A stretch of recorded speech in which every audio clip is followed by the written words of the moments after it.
نبی صلی اللہ علیہ وسلم نے فرمایا انسان اللہ سے دعا مانگتا ہے، زندگی بھر مانگتا رہتا ہے، اور اللہ زندگی بھر دعاؤں کو قبول کرتے رہتے ہیں، لیکن اس کو نظر نہیں آ رہا ہوتا، اس کو نظر کہ اللہ اپنے طریقے سے دعا قبول کرتا ہے۔ اگر اللہ ایسے دعا قبول کرے نا، آپ نے ادھر کہا اے اللہ میری تنخواہ ڈبل کر دے، آفس گئے باس نے کہا کہ جناب نئے وزیر اعظم نے جو اعلان کیا ہے اس کی منظوری ہو گئی، ٹھا ٹھا کر کے ایسے دعائیں قبول ہونا شروع ہو جائیں تو غیب پر ایمان ختم، پھر تو دعا کی ترغیب دینے کی ضرورت ہی نہیں رہے گی۔ سب لوگ مصلی لے کے مسجد میں آ جائیں گے، سارا دن دعائیں مانگتے رہیں گے کہ اللہ سے جو مانگو ملتا ہے، خربوزہ مانگو خربوزہ ملتا ہے، تربوز مانگو تربوز ملتا ہے، افطاری میں پکوڑے مانگو پکوڑے ملتے ہیں، سموسے مانگو بھوک لگ رہی ہے کیا کریں سموسے ملتے ہیں، جو مانگو وہ ملتا ہے۔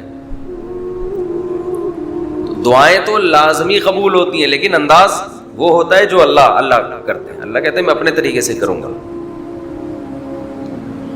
اب اس کی بڑی لمبی چوڑی تفصیل ہے کہ کیسے قبول ہوتی ہے۔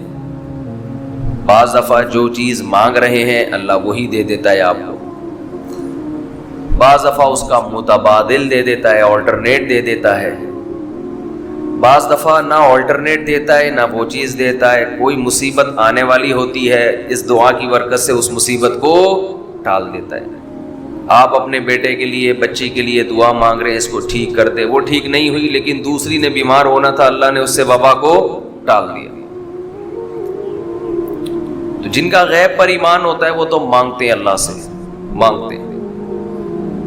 پتہ ہے بھائی یہ ہو نہیں سکتا کہ جس خدا نے کہا ہے کہ میرے سامنے ہاتھ اٹھاؤ، حدیث میں آتا ہے اللہ میں اتنی غیرت ہے کہ جب کوئی اللہ کے سامنے ہاتھ اٹھا کے مانگتا ہے تو اللہ کو خالی ہاتھ لوٹاتے ہوئے حیا آتی ہے۔ بڑے سیٹ کے پاس کوئی بھکاری جائے اور پیسے مانگے اور وہ اس کو دھتکار دے تو بھکاری کہے گا نا یار نام تو بڑا سنا تھا آپ کا، بڑے سخی ہو۔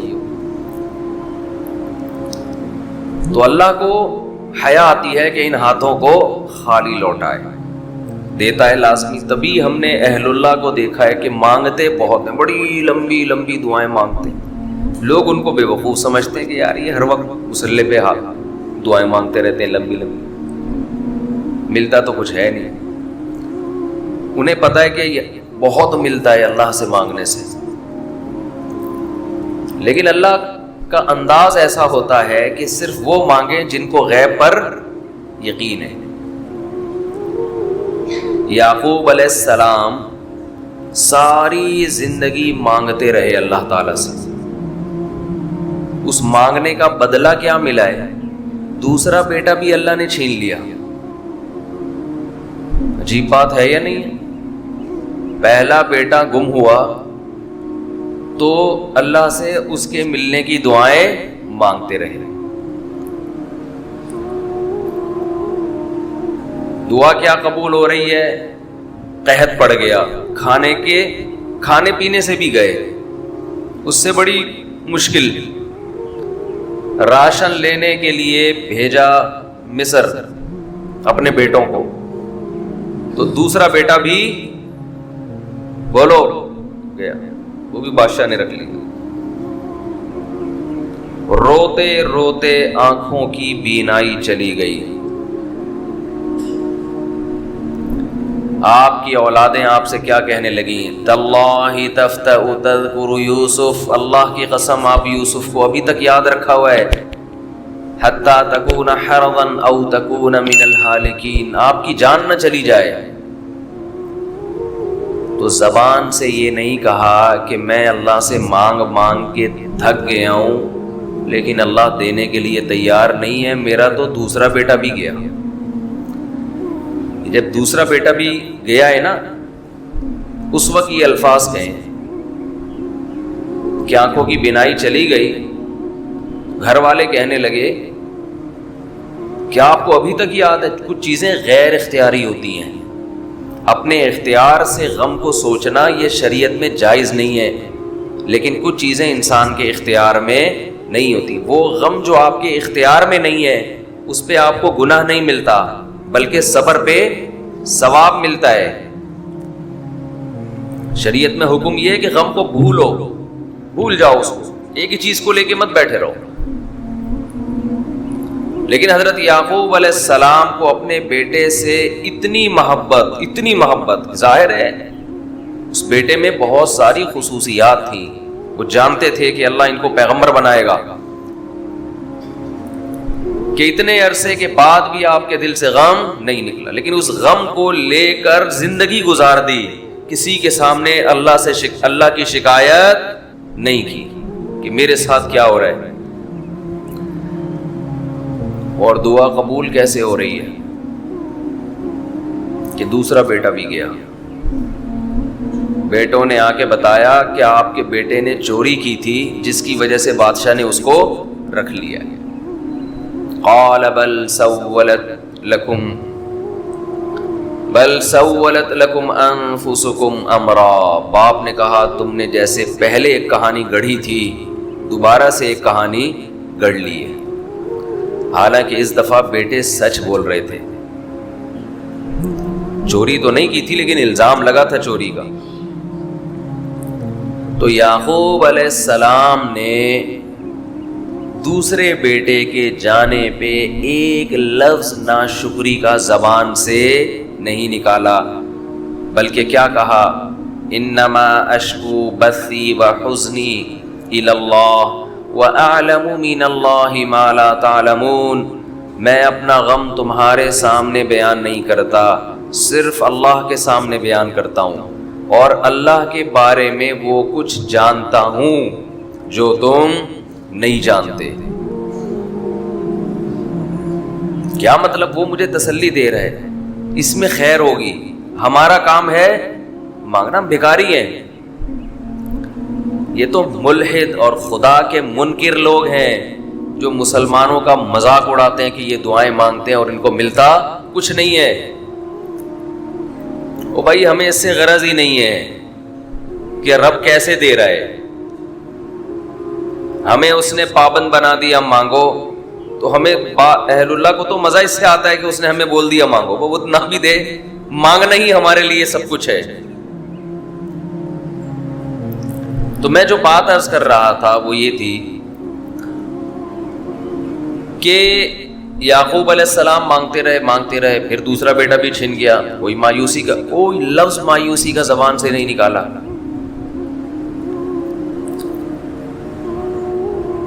تو حدیث میں آتا ہے کہ ایک بندہ مسلسل دعا مانگتا ہے اور اللہ قبول کرتا ہی رہتا ہے، یہاں تک کہ یہ بندہ ایک دن زبان سے ایک لفظ نکالتا ہے، کیونکہ اس کو وہ قبول ہوتے ہوئے نظر نہیں آ رہی ہوتی نا دعا. یہ زبان سے کیا لفظ نکالتا ہے کہ میں دعا مانگتا ہوں مگر اللہ قبول بولو نہیں کرتا. جیسے معاذ اللہ نقل کفر کہ یعقوب علیہ السلام اگر کہہ دیتے کہ اللہ کئی سال سے دعا مانگ رہا تھا بیٹا مل جائے مگر تو نے تو دوسرا بھی چھین لیا، لہذا ثابت یہ ہوا کہ میں مانگتا تو ہوں لیکن اوپر والا قبول بولو نہیں کرتا. اگر یہ لفظ زبان سے نکالتے جیسے کہ آج کل لوگ نکالتے ہیں زبان سے، تو حدیث میں آتا ہے یہ جو جملہ زبان سے نکالا ہے اس کے بعد سے اللہ قبول کرنا چھوڑ دیتے ہیں. اس سے پہلے ہو رہی تھی، آپ نے یہ لفظ کہہ دیا اس کو ہلکا سمجھ کے. اللہ کے ترازو میں یہ کلمہ، یہ چھوٹا سا جملہ بہت بھاری ہے اللہ کی غضب کو دعوت دینے کے لیے. اللہ کہتے ہیں مجھے تانا دے دیا کہ میں قبول نہیں کرتا. گھروں میں جھگڑا ہوتا ہے نا، عورت کہتی ہے مرد کھلا کھلا کے تھک جائے، بیوی کہتی ہے ہاتھ تنگ کیا ہوا ہے کھلاتے نہیں ہو. بعض دفعہ آدمی کو غصہ آتا ہے کہ اب میں ہاتھ اپنا تنگ کر کے دکھاؤں گا، اب انڈے نہیں لے کر آؤں گا۔ میں کہتا ہوں چنگیز خان بھی، اگر کوئی چنگیز خان کی اولاد ہے نا، اس میں بھی اتنی طاقت نہیں ہے کہ بیوی کہے کہ 6 انڈے چاہیے اور وہ ان 6 کو 4 کر کے دکھا دے، یعنی آج 4 انڈے آئیں گے 6 نہیں آئیں گے۔ کوئی ہے ایسا مائی کا لال؟ کوئی ایسا مائی کا لال پیدا نہیں ہو۔ تو استنبول کیسے فتح کرو گے؟ صحیح، استنبول کیسے فتح کرو گے؟ سلطان محمد فاتح نے استنبول فتح کیا تھا نا۔ ایک بڑے بزرگ نے بڑی اچھی بات کہی کہ فرعون نے ہزاروں بچوں کو قتل کیا، اور بنی اسرائیل کے نا، لیکن موسیٰ علیہ السلام جب صندوق سے نکلے، فرعون نے ارادہ کیا اس کو بھی قتل کروں۔ فرعون کی بیوی نے کہا لا تقتلوہ، اسے قتل مت کرو۔ فرعون نے کہا اچھا، فرعون نے کیا کہا؟ ٹھیک، it is okay, no problem. سمجھتے ہو؟ تو یہ ہمارے لیے بڑی تسلی کی بات ہے، یہ ہمارے لیے بڑی تسلی کی بات ہے کہ جب فرعون جیسا آدمی گھر میں فرعون نہیں تھا تو ہم اور آپ کس کھیت کی مولی ہیں یار؟ چلتے رہو جیسے زندگی گزار رہے ہو، جتنے انڈے کہے ہیں اتنے لے آئے۔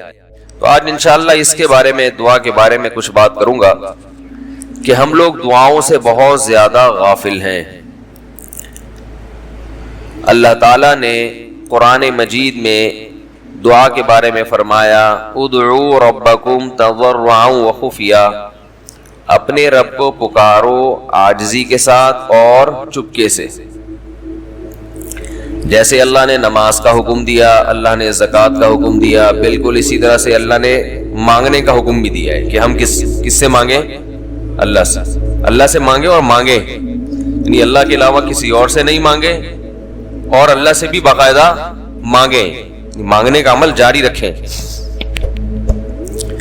آج جہاں باقی عبادتوں میں سستی ہو رہی ہے، دعاؤں میں بھی لوگ پیچھے چلے جا رہے ہیں، مانگتے ہی نہیں ہیں، اور مانگتے ہیں تو پتہ نہیں کس اسٹائل سے مانگتے ہیں، توجہ نہیں ہوتی۔ اجتماعی دعاؤں پر زیادہ زور ہے، انفرادی پر زور نہیں۔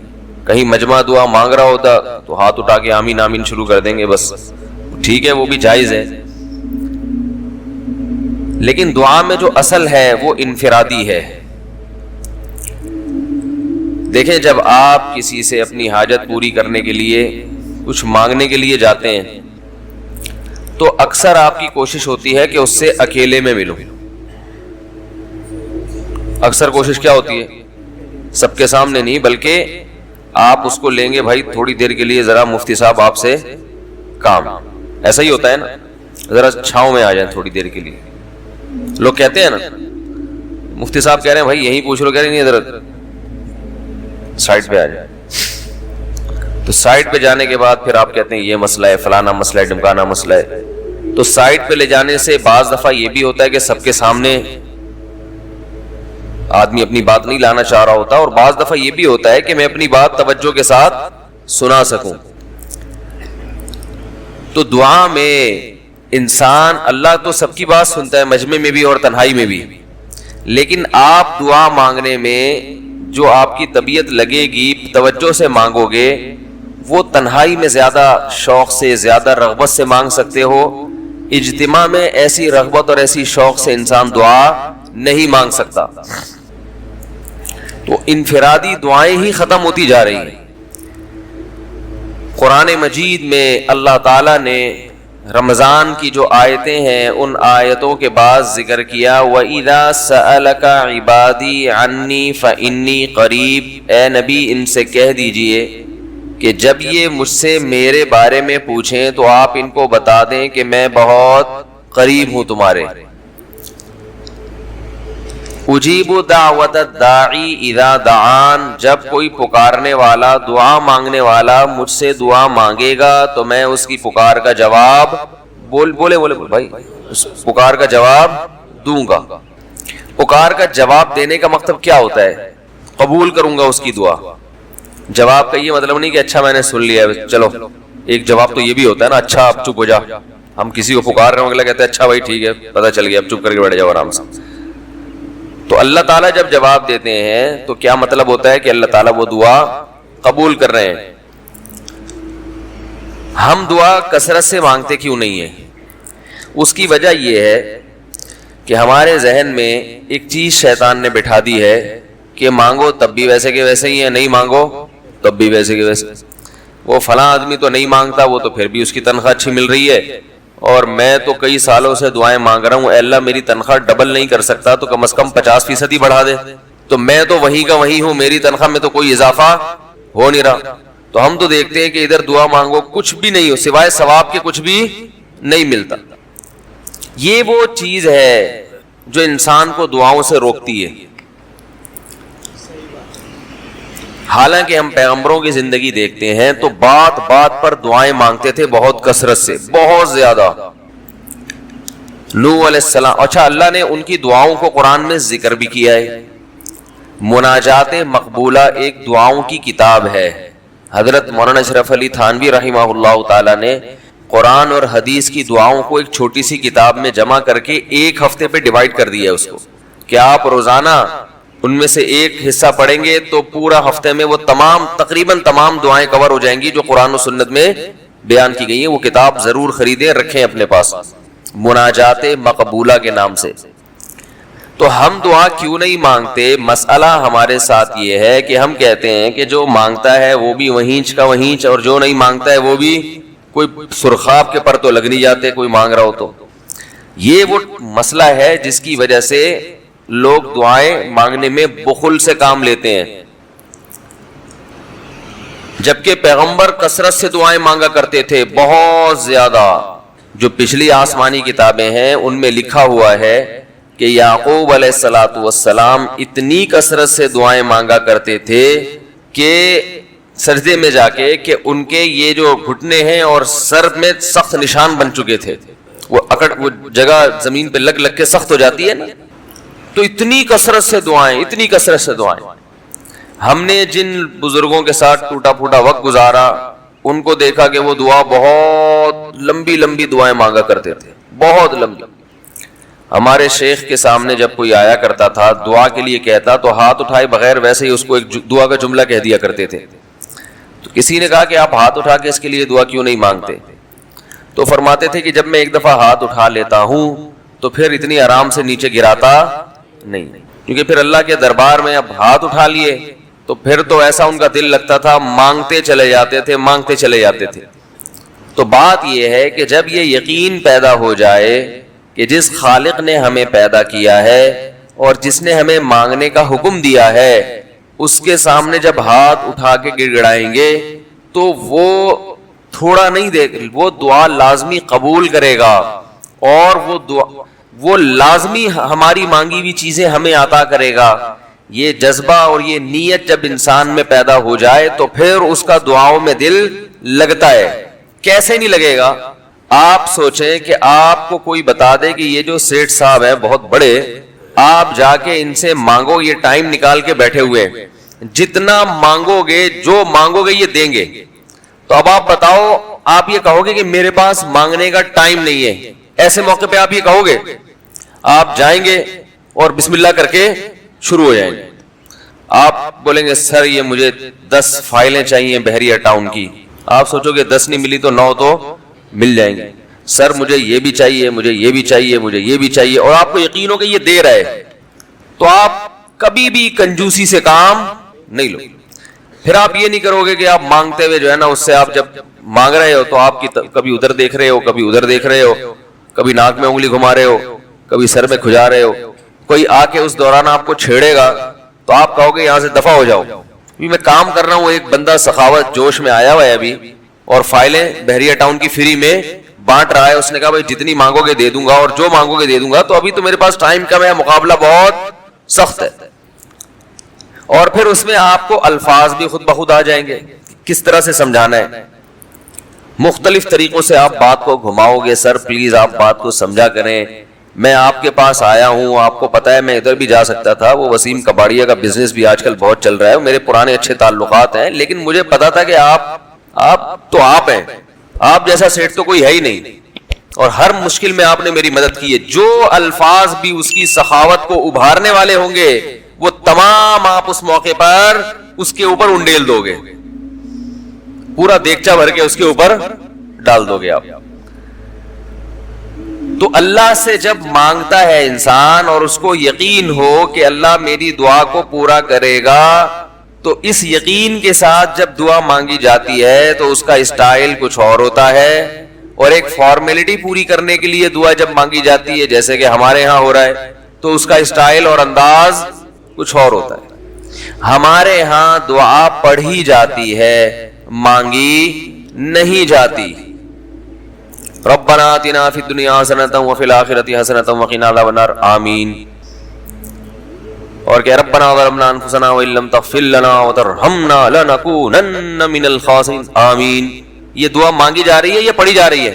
یہ تو پڑھی جا رہی ہے, آمین بھی پڑھا جا رہا ہے اس پہ. تو اللہ نے ہمیں یہ نہیں کہا کہ اقرأوا الدعاء عند ربکم, اپنے رب کے سامنے دعائیں پڑھا کرو. اللہ نے کہا ادعو, مانگو, پکارو, مانگو اس سے. بھیکاری جیسے بھیک مانگتا ہے نا, لوگ کہتے ہیں مانگنے کا کیا طریقہ ہے بھائی, جو بھیکاریوں سے پوچھو بھیک مانگنے کا کیا طریقہ ہے. بھیکاری اکثر ان پڑھ ہوتے ہیں, جو پڑھے لکھے بھیکاری ہوتے ہیں پھر وہ IMF سے مانگتے ہیں, وہ چھوٹی موٹی چیزیں نہیں مانگتے. بھیکاری اکثر کیا ہوتے ہیں؟ ان پڑھ, جن سے ہمارا صبح شام واسطہ پڑتا ہے. تو یہ کسی سے بھیک مانگنے کا طریقہ سیکھ کے آتے ہیں؟ بولو نا بھائی, کسی سے طریقہ سیکھ کے آتے ہیں کہ یار وہ ذرا فلاں بندے سے چندہ مانگنا, ذرا طریقہ بتانا. اگر کوئی بتائے گا بھی تو وہ کہے گا تو اپنے پاس رکھ, مجھے پتا ہے مجھے جیب اپنی کیسے بھرنی ہے. اس موقع پہ جو اس کی حالت دیکھ کے نا وہ اپنا منہ بھی ٹیڑھا میڑھا کرے گا, کپڑے بھی پھٹے پرانے, اور بہت گھمائے گا بات کو, ایسے منہ بنائے گا جیسے دنیا میں اس سے زیادہ غریب اور محتاج کوئی ہے ہی نہیں. سحری پانی سے کی ہے میں نے, گھر میں بچے بھوک سے بلک رہے ہیں, ایسی کہانیاں سنائے گا, ایسی کہانیاں سنائے گا. تو یہی حال انسان کا ہے جب اسے پتا ہو کہ میرا رب جو مانگوں گا وہ دے گا مجھے, تو پھر اس کے بھیک مانگنے کا انداز اور جو دعا مانگنے کا اسٹائل ہے وہ خود بخود فطرت اسے سکھا دیتی ہے, خود بخود اس کے اندر الفاظ آنا شروع ہو جاتے ہیں کہ ایسے مانگنا چاہیے. لیکن پرابلم یہ ہے, مسئلہ یہ ہے کہ دل میں یہ بات بیٹھ چکی ہے کہ قبول نہیں ہو رہی. عجیب حدیث ہے, رسول اللہ صلی اللہ علیہ وسلم نے ارشاد فرمایا کہ اللہ بندے کی دعا قبول کرتے رہتے ہیں, وہ مانگتا رہتا ہے قبول ہوتی رہتی ہے, وہ مانگتا رہتا ہے قبول ہوتی رہتی ہے, یہاں تک کہ ایک وقت ایسا آتا ہے کہ بندہ یہ کہتا ہے کہ میں مانگ رہا ہوں قبول تو ہو نہیں رہی. تو جب یہ کہتا ہے تو اس وقت قبول کرنا بند کر دیتے ہیں اللہ تعالیٰ. اللہ کہتے ہیں کہ اگر تو یہ سمجھ رہا ہے کہ قبول نہیں ہو رہی تو اب نہیں ہوگی. اب عجیب بات ہے یا نہیں ہے یہ حدیث؟ بھائی وہ بندہ کئی سال سے دعائیں مانگ رہا تھا اور پھر آخر میں آ کے کہتا ہے کہ قبول تو ہو نہیں رہی, تو ظاہر ہے کچھ نہیں ہو رہی ہوگی, تبھی تو کہہ رہا ہے نا. اس کو ایسا لگ رہا ہوگا کہ قبول نہیں ہو رہی. بھائی اس کو یہ لگ رہا ہوگا کہ نہیں, جو چیزیں مانگ رہا ہوں وہ تو مل نہیں رہی, تو تبھی تو وہ کہتا ہے کہ قبول نہیں ہو رہی. تو سوال پیدا ہوتا ہے پھر اللہ قبول کرنا بند کیوں کر دیتے ہیں؟ اللہ تعالیٰ جب دعائیں قبول کرتے ہیں تو اس کا انداز وہ نہیں ہوتا جیسے ایک عام انسان جب کسی کو بھیک دیتا ہے. ایک عام فقیر جب آپ کے پاس آئے گا, آپ سے بھیک مانگے گا, 100 روپے دے دو, 20 روپے دے دو, آپ اٹھا کے 100 نہیں تو 10-20 تو پکڑا دیتے ہیں اس کو, تو وہ یہ سمجھتا ہے کہ میری دعا کیا ہو گئی؟ قبول. لیکن اللہ تعالیٰ اس طرح دعا نہیں قبول کرتے. اگر اللہ اس طرح سے دعائیں قبول کرنا شروع کر دیں تو پھر یہ معاملہ غیب کا نہیں رہے گا. ادھر آپ نے دعا مانگی, اے اللہ میرے کاروبار کو بڑھا دے, لیلۃ القدر میں رو کے دعا مانگی, اور صبح صادق کے وقت آپ کا فون آیا کہ آپ کا کنٹینر کسٹم والوں کے شر سے محفوظ ہو گیا ہے, سمجھ میں پاس ہو گیا ہو, اور آپ کی چیز ڈبل قیمت پہ بک گئی ہے. پھر آپ نے دعا مانگی, اے اللہ تیری رحمت اس وقت جوش میں آئی ہوئی ہے, تو ایسا کر میرا بچہ بھی پاس ہو جائے, اس کے نمبر اچھے آ جائیں. ادھر فون آیا کہ آپ کا بچہ پہلی پوزیشن سے کامیاب ہو گئے. پھر آپ نے کہا آج اللہ کی رحمت بہت جوش میں آئی ہوئی ہے, اے اللہ میری بیوی بھی ٹھیک ہو جائے. تو بیگم صاحبہ کا فوراً فون آ گیا کہ میں ٹھیک ہو گئی ہوں, ہے بھائی میں ٹھیک ہو گئی. اے اللہ ساس صاحبہ بہت دنوں سے آگے بیٹھی ہوئی ہیں, جانے کا نام نہیں لے رہی, فون آ گیا کہ میں چلی گئی. اس طرح سے اگر دعائیں قبول ہونا شروع ہو جائیں تو میرے بھائی پھر یہ سارے کافر, یہ سارے لبرل لوگ جو اللہ کو مانتے ہی نہیں ہیں, یہ دنیا کا ہر کام چھوڑ کے مصلی بچھا لیں گے اور دعاؤں کو فوکس کرنا شروع کر دیں گے. دعا قبول ہوتی ہے مگر اس شخص کی جو اللہ پر غیب پر ایمان رکھتا ہے, جسے دعا قبول ہوتی بھی نظر نہیں آتی مگر وہ یقین کرتا ہے کہ دعا قبول ہو رہی ہے. صرف اس شخص کی دعا قبول ہوتی ہے, اس کے علاوہ کسی کی قبول نہیں ہوتی. بہت مشکل ہے بھائی سمجھانا. دعا سب کی قبول ہوتی ہے کا مطلب پتہ ہے, سب کی مطلب ان سب کی کہ جو یہ یقین رکھتے ہیں کہ قبول ہوتی بھی نظر نہیں آ رہی پھر بھی قبول ہو رہی ہے, ان لوگوں کی قبول ہوتی ہے دعا. حدیث سے پتہ چلتا ہے. اور اصل میں دعا مانگتے ہی یہی لوگ ہیں. اب آپ کہیں گے بھائی نظر تو آ نہیں رہی, جب میں جو چیز مانگ رہا ہوں وہ مل نہیں رہی, تو کیا ایسے قبول کا کرنا کیا ہے بھائی؟ یہ تو صرف مشورے مل رہے ہیں ہمیں کہ پھر بھی مانگتے رہو. تو ہم نے وہ ایک فقیر تھا نا, ایک سیٹھ صاحب کے پاس آیا, کہنے لگا کہ بھائی ذرا کچھ پیسے مل جائیں گے, گھر میں ضرورت ہے. تو اس نے کہا اتنے ہٹے کٹے ہو کے بھیک مانگتے ہو شرم نہیں آتی؟ تو اس نے کہا فی الحال میں نے آپ سے بھیک مانگی ہے, مشورہ نہیں مانگا. جب مشورہ مانگوں تو اس وقت مشورہ دے دینا کہ بھیک مانگنا میرے لیے مناسب ہے یا نہیں ہے بھائی. ابھی میں آپ سے پیسے مانگ رہا ہوں, مشورے کے لیے پھر کوئی اور ٹائم انشاءاللہ رکھ لیں گے, اس میں آپ سے مشورہ لوں گا کہ میرے جیسے آدمی کو بھیک مانگنا مناسب ہے یا نہیں. تو آپ کے ذہن میں بھی یہ خیال آ رہا ہوگا کہ ہم اللہ سے دعا مانگتے ہیں اور اللہ کی طرف سے جو چیز جو ہم مانگ رہے ہیں وہ تو مل نہیں رہی, بلکہ اللہ کی طرف سے مشورے مل رہے ہیں کہ مانگتے رہو قبول ہو رہی ہے, تو ہوتی بھی تو نظر نہیں آ رہی. کیا خیال ہے بھائی؟ ہوتی قبول ہوتی بھی نظر تو نہیں آ رہی. تو یاد رکھیں دعا تو لازمی قبول ہوتی ہے. اگر آپ کو قبول ہوتی بھی نظر نہیں, دعا قبول ہونے کے انداز مختلف ہیں. اللہ تعالیٰ کے جس طرح سے قبول کرتے ہیں نا, وہ عام لوگوں کی طرح نہیں آپ کو چیزیں پکڑا دیتے, یہ تو غیب سے معاملہ ختم ہو جائے گا.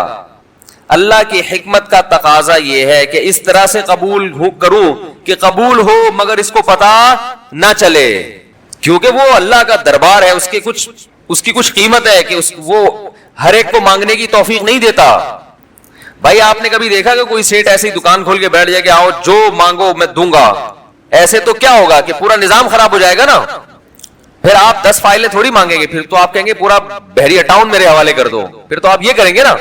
یہ تو میں نے ایک مثال دی تھی, عملاً ایسا نہیں ہوتا. عملاً وہی آ کے بیٹھے گا اور وہی آپ کو پیشکش کرے گا کہ اس کے کچھ اصول اور ضابطے ہوں گے, ان قواعد پہ آپ پورے اترتے ہوگے تو آپ کو وہ گھسنے دے گا. اللہ کے بھی کچھ اصول اور ضابطے ہیں, ساری دعائیں قبول کرے گا, جو مانگو گے صرف اتنا نہیں بلکہ بڑھا کے دے گا.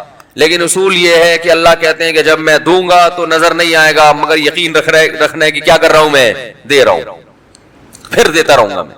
پھر بات وہیں آگے کھڑی ہو جاتی ہے کہ ایسے دینے کا کیا فائدہ کہ ہماری سمجھ میں نہیں آ رہا کہ پتہ نہیں کیسے دے رہا ہے اللہ تعالیٰ. تو یاد رکھیں اللہ تعالیٰ کے دینے کا انداز تھوڑا مختلف ہے. وہ کیا ہے؟ بعض مرتبہ جو چیز مانگ رہے ہوتے ہیں اللہ وہی چیز آپ کو دے دیتا ہے, اور ایسا بھی ہوتا ہے. ہمیشہ ایسا تو نہیں ہوا ہوگا کہ جو چیز مانگی اور نہیں ملی ہو. کئی بار ایسا ہوا ہے کہ جو مانگا وہ اللہ نے دے دیا, فوراً مسئلہ حل ہو گیا. بعض دفعہ بلکہ اس سے بھی پہلے کا اسٹیپ, بسا اوقات تو آپ دعا مانگ ہی نہیں رہے ہوتے, آپ اس کو دعا سمجھ رہے ہوتے ہو, لہذا اس میں وہ جان ہوتی نہیں ہے, تو قبولیت کا پھر سوال ہی پیدا نہیں ہوتا. آپ دعا پڑھ رہے ہوتے ہو, مانگ رہے نہیں ہوتے. تو اللہ نے تو دعائیں قبول کرنے کا کہا ہے, دعائیں پڑھنے پر کہا ہو, وعدہ کیا ہو, ایسا ہمارے علم میں کوئی حدیث نہیں ہے. دیکھیں یونس علیہ السلام جب مچھلی کے پیٹ میں تھے تو یونس علیہ السلام کو اپنی خطا کا احساس ہوا کہ میں اللہ کی پرمیشن کے بغیر اپنی قوم کو چھوڑ کے آ گیا ہوں. ان کو احساس ہو گیا, تبھی اللہ نے مجھے مچھلی کے پیٹ میں ڈال دیا ہے.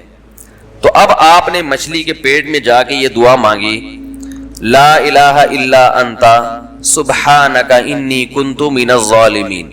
اے اللہ تیرے سوا کوئی عبادت کے لائق نہیں ہے, سبحانک تو ہر عیب سے پاک ہے, تو نے جو مجھے مچھلی کے پیٹ میں ڈال دیا تو یہ تیری غلطی نہیں ہے, تو ہر عیب سے پاک ہے. انی کنت من الظالمین, میں ہوں ظلم کرنے والا اپنی جان پہ, مجھ سے غلطی ہوئی ہے. اللہ تعالیٰ کو آپ کا یہ مانگنا اتنا پسند آیا کہ مچھلی کو حکم دیا کہ ان کو ساحل پر اگل دو. اور نہ صرف یہ کہ مچھلی نے آپ کو ساحل پہ ڈالا, وَأَنبَتْنَا عَلَيْهِ شَجَرَةً مِّن يَقْطِينٍ, یقطین کوئی درخت تھا وہ بھی اللہ نے اگا دیا دھوپ سے بچانے کے لیے.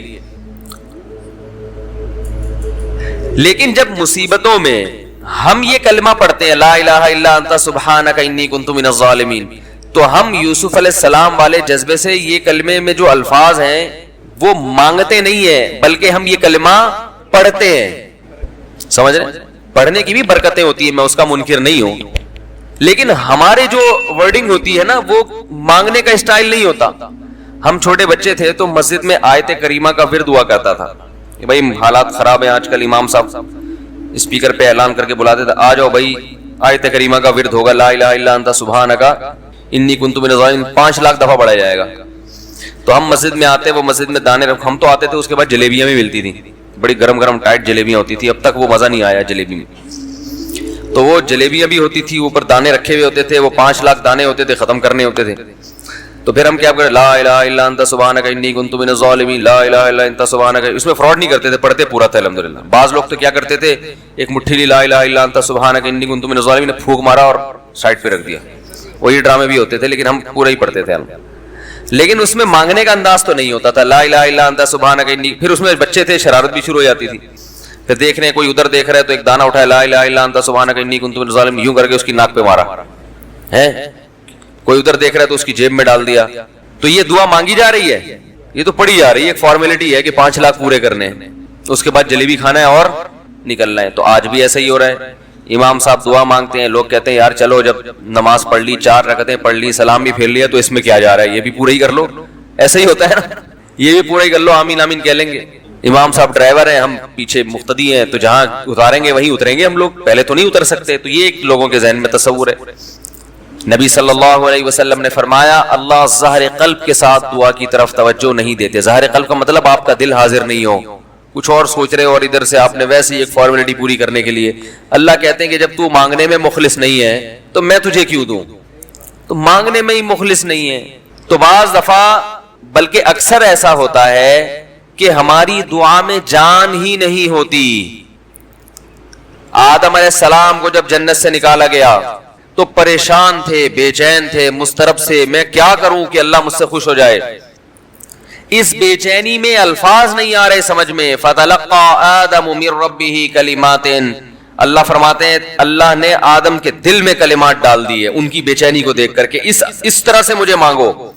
جب انسان اخلاص کے ساتھ دعا مانگتا ہے تو الفاظ کا القاء کہاں سے ہوتا ہے, اللہ کی طرف سے, وہ القاء ہونا شروع ہوتا ہے. اللہ کہتے ہیں اس طرح سے مانگ.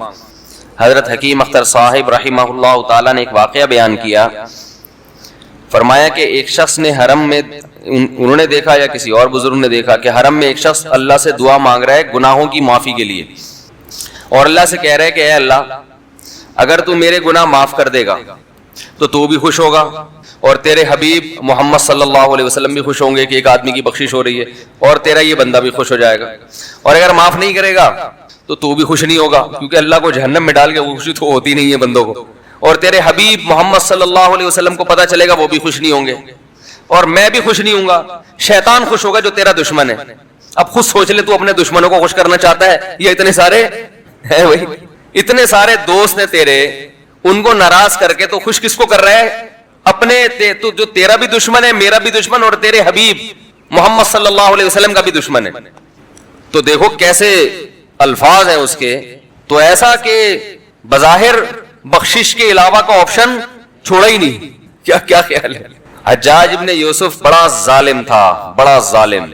موت کا جب وقت آیا, تھے یہ لوگ ایمان والے, چاہے ظالم تھے, بدعمل تھے, لیکن اللہ پر ایمان بہرحال رکھتے تھے, ان کو پتا تھا کہ میں غلط کر رہا ہوں. جب موت کا وقت آیا تو کہنے لگا کہ اے اللہ لوگ کہتے ہیں کہ تو مجھے نہیں بخشے گا, لوگ کہتے ہیں کہ میرے جیسے گناہگار کو تو نہیں بخش سکتا. بڑے عجیب الفاظ ہیں, اللہ کی رحمت کو جوش دلا رہا ہے کہ تو ایسا کر کے دکھا دے, یعنی کچھ ایسا کر کے دکھا دے کہ جو تیرے بارے میں لوگ گمان کر رہے ہیں وہ گمان کیا ہو جائے. یہ بالکل ایسے ہے جیسے کوئی بہت بڑا سیٹ ہو, آپ اس سے بہت زیادہ بڑا قرضہ مانگنے کے لیے جائیں جو کہ عام طور پر نہیں ملتا, لیکن آپ اس کو جوش دلا رہے ہو کہ لوگ کہتے ہیں کہ تو اتنا بڑا قرضہ نہیں دے سکتا, تو آج تو اپنی سخاوت دکھا دے کہ میں اتنا بڑا قرضہ بھی دے سکتا ہوں. تو مرتے ہوئے کیا کہنے لگا کہ اللہ یہ پبلک کہہ رہی ہے کہ تو مجھے نہیں بخش سکتا, یعنی یہ تیری رحمت کو چیلنج کر رہی ہے کہ اتنے بڑے گناہگار کو نہیں بخشے گا اللہ, تو آج کیا کر لے تو یہ دکھا دے اپنی رحمت سے کہ میں اتنے بڑے گناہگار کو بھی معاف کر سکتا ہوں. اب پتہ نہیں اللہ نے معاف کیا نہیں کیا, وہ تو اللہ کا معاملہ اور حجاج بن یوسف کا معاملہ, لیکن علماء کہتے ہیں یہ اس نے الفاظ بڑے ڈینجرس کہے ہیں مرتے وقت. ڈینجرس کا مطلب یعنی دوسرے معنی میں ایسے ہے کہ اس نے اللہ کی عرش کو ہلا دیا ہوگا. اللہ کو مانگنا اتنا پسند ہے. پہلی بات تو یہ ذہن میں رکھیں کہ اس سے بڑی کوئی عبادت نہیں ہے دعا سے, اور دعا سے مشکل کوئی عبادت نہیں ہے. نماز پڑھنا آسان ہے, زکات دینا آسان ہے, روزہ رکھنا بھی آسان. سب سے مشکل کام کیا ہے؟ دعا مانگنا. اسی وجہ سے ہم نے جن لوگوں کو دیکھا کہ وہ واقعی دیندار ہیں, اللہ والے ہیں, ہم نے صرف انہی کو دعائیں مانگتے ہوئے دیکھا ہے. عام لوگوں کو ہم نے دعاؤں کو اتنا فوکس کرتے ہوئے نہیں دیکھا. وہ دوسری چیزوں کو زیادہ فوکس کرتے ہیں, دعاؤں پہ زیادہ زور نہیں ہوتا ان کا. وظیفوں پہ تو ہوگا صبح شام, یہ والا اتنی دفعہ, وہ والا اتنی دفعہ, وہ بھاگ گئی واپس آ جائے اس کے لیے اتنی دفعہ, وہ جا نہیں رہی اس کے لیے اتنی دفعہ. یہ وظیفوں پہ تو ہوگا زور. ایسے ہوتا ہے نا ہاتھ اٹھا کے اللہ سے گڑگڑا کے مانگا جائے, یہ چیزیں کم. میں جب حج پہ گیا تو اپنے شیخ مرشد کے ساتھ تھا. پہلے ہی ہم نے ان کو دیکھا تھا بہت زیادہ دعائیں مانگتے ہیں, وہ بہت زیادہ ان کو دعاؤں میں دل لگتا ہے, بہت دعائیں مانگتے ہیں. تو مجھے کسی نے بتایا کہ یہ جب بیت اللہ کو دیکھتے ہیں تو اتنی لمبی دعا مانگتے ہیں کھڑے کھڑے کہ تم ان کے ساتھ ٹھہر نہیں سکتے. میں نے کہا کیوں نہیں ٹھہر سکتے, ہم جوان ہیں, ان کی عمر زیادہ ہو گئی اور ان کو کچھ بیماریاں بھی ہیں. تو میں نے کہا ہو جائے مقابلہ پھر, ٹھیک ہے, دیکھتے ہیں کون زیادہ لمبا ٹھہر لیتا ہے. تو جب بیت اللہ پہنچے, ان کی نظر بیت اللہ پہ پڑی, ذرا قریب گئے. یہ جو کہتے ہیں نا بیت اللہ پہ نظر پڑتے ہی وہیں ٹھہر جاؤ شروع ہو جاؤ, ایسا نہیں ہے. بیت اللہ پہ اگر نظر پڑی ہے آپ کی تو کوئی بات نہیں, اور قریب چلے جائیں. کوئی دوسرا عمل کرنے سے پہلے دعا مانگیں. پہلی نظر کا مطلب یہ ہوتا ہے کہ جب نظر پڑی ہے تو اب طواف شروع کرنے سے پہلے یا کوئی دوسرا عمل کرنے سے پہلے آپ جا کے دعا مانگیں. تو وہ دور سے نہیں بلکہ جتنا قریب جا کے مانگیں اتنا زیادہ اچھا. لوگ کیا کرتے ہیں, یوں منہ نیچے کر کے جا رہے ہوتے ہیں کہ پہلی نظر پڑ گئی تو پھر دعا کا موقع نکل جائے گا, تو یوں وہ جو ٹکرا بھی جاتے ہیں. کچھ نہیں ہوتا, نظر پڑ جائے تو اور تھوڑا قریب جائے, قریب جا کے دعا مانگے. تو ان کو ہم نے دیکھا کہ انہوں نے دعا مانگنا شروع کی, میں بھی کھڑا ہو گیا ساتھ میں, ہم نے کہا چلو ہم بھی مانگتے ہیں. تو وہ اتنی دیر تک حالانکہ کمر میں بھی تکلیف, بیماریاں بھی ہیں, شوگر بھی ہے, تو بالآخر میں نے ہتھیار ڈال دیا. میں نے کہا میں اتنی دیر کھڑا نہیں ہو سکتا. اور میں پھر اب بیٹھتے ہوئے شرم بھی آ رہی تھی کہ وہ بولیں کہ میری عمر زیادہ ہے اور یہ دیکھو ابھی جوان, شادیاں تو کرتا رہتا ہے, تو یہ کیا شادیاں کرے گا جو کھڑا نہیں ہو سکتا اتنی دیر. تو وہ اتنی دیر ہو گئی تو میں بیٹھ گیا واقعی. تو کئی ایسے ہمارے اکابر گزرے ہیں, بزرگ گزرے ہیں, 1 گھنٹہ 2 گھنٹہ 3 گھنٹہ. مرکز میں, تبلیغی مرکز میں کسی نے بتایا کہ ایک بزرگ کو میں نے دیکھا صبح اشراق کے وقت دعا مانگنا شروع کی ہے اور ظہر کی نماز میں اٹھے. اشراق کے وقت دعا مانگنا شروع کی اور کب اٹھے؟ یہ وہ لوگ تھے جن کا دعاؤں میں دل لگتا تھا. اب بتائیں دعا مشکل عبادت ہے یا نہیں؟ حضرت عمر رضی اللہ تعالی عنہ کا قول ہے, فرماتے ہیں کہ مجھے اس بات کی پرواہ نہیں ہوتی کہ میری دعا قبول ہو رہی ہے کہ نہیں ہو رہی, مجھے اس کی فکر رہتی ہے کہ دعا مانگنے کی توفیق مل رہی ہے کہ نہیں مل رہی. کیونکہ اللہ جب ناراض ہوتا ہے نا کسی سے, مانگنے کی توفیق چھین لیتا ہے اللہ تعالیٰ. اور مانگنے کی توفیق دی ہوئی, اس کا مطلب اگر ناراض ہے بھی تو اتنا زیادہ نہیں ہے, تھوڑا بہت ہے, وہ تلافی چاہتا ہے کہ آپ کر لو. مانگنے کی توفیق ملنا اس کی علامت ہے کہ اللہ اگر ناراض بھی ہے تو بہت زیادہ نہیں روٹھا ہوا, بلکہ اس نے سوری کا آپشن دیا ہوا ہے کہ چلو مانگ کے اپنا منا لو, مجھے کسی بھی طریقے سے راضی کر لو. دعا کا اس قدر فائدہ ہوتا ہے انسان کو, اس قدر فائدہ ہوتا ہے. آپ مانگنا شروع کریں, زندگی چینج ہونا شروع ہو جائے گی, آپ کی زندگی میں تبدیلی آنا شروع ہو جائے گی. جتنا تعلق اللہ کے ساتھ دعا کے ذریعے بنتا ہے اتنا تعلق کسی اور چیز سے نہیں بنتا.